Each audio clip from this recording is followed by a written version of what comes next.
আপনারা মনে রাখবেন যে আমরা কিন্তু পরাজিত হলেও আমরা এখনো রাজশাহী বিশ্ববিদ্যালয়ের স্টেক হোল্ডার।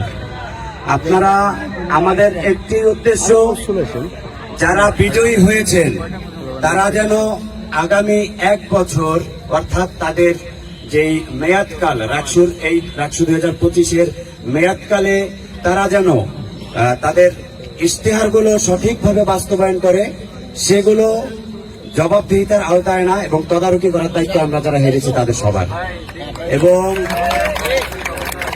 সর্বপ্রথম আমরা একটা কথাই বলতে চাই, আমি যেহেতু ভিপি প্রার্থী, আমি আমার বিজয়ী ভিপি প্রার্থী আমার বড় ভাই, শ্রদ্ধেয় বড় ভাই মোস্তাকুর রহমান জাহিদ ভাইয়ের কাছে বলতে চাই।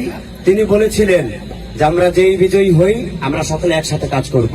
তিনি যেন তার কথা রাখেন, তার কাছে এই আহ্বান রইল আমার।